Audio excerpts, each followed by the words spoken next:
திருக்குரான் விடுக்கும் சவால்: மிக உயர்ந்த இலக்கியங்கள் எந்த மொழியில் இருந்தாலும் அந்த மொழியின் அறிஞர்கள் மட்டுமே அதை படித்து புரிந்து கொள்ள முடியும். சாதாரண மக்களுக்கு அவை புரியாது. சாதாரண மக்களுக்கும் புரியும் வகையில் ஒரு நூல் இருந்தால் நிச்சயமாக உயர்ந்த இலக்கியத்திற்குரிய அம்சங்கள் அந்த நூலில் இருக்காது. ஆனால் அரபு மொழியை பேச மட்டுமே தெரிந்த நபி ஸல்லல்லாஹு அலைஹி வஸல்லம் அவர்களுடைய சமூகத்து மக்கள் அனைவருக்கும் திருக்குரான் புரிந்தது. அந்த சமுதாயத்தில் வாழ்ந்த அறிஞர்களையும் அது கவர்ந்தது. அரபு மொழியில் உள்ள எண்ணற்ற இலக்கிய நூல்களை இன்றைய சில அரேபியர்களால் புரிந்து கொள்ள முடியாது. ஆனால் அரபு மொழி பேசும் ஒவ்வொருவரும் திருக்குரானை புரிந்து கொள்கிறார்கள்.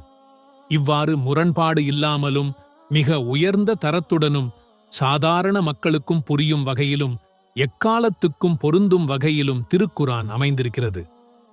இதைதான் அல்லாஹ் சுபஹானஹு தஆலா சூரா அல் இஸ்ராவின் 8வது வசனத்தில், நபியே, நீங்கள் கூறுங்கள், மனிதர்களும் ஜின்களும் ஒன்று சேர்ந்து சிலர் சிலருக்கு உதவியாக இருந்து இதை போன்ற ஒரு குரானை கொண்டுவர முயற்சித்தாலும் இதை போன்ற நூலை கொண்டுவர அவர்களால் முடியவே முடியாது என்று கூறுகிறான்.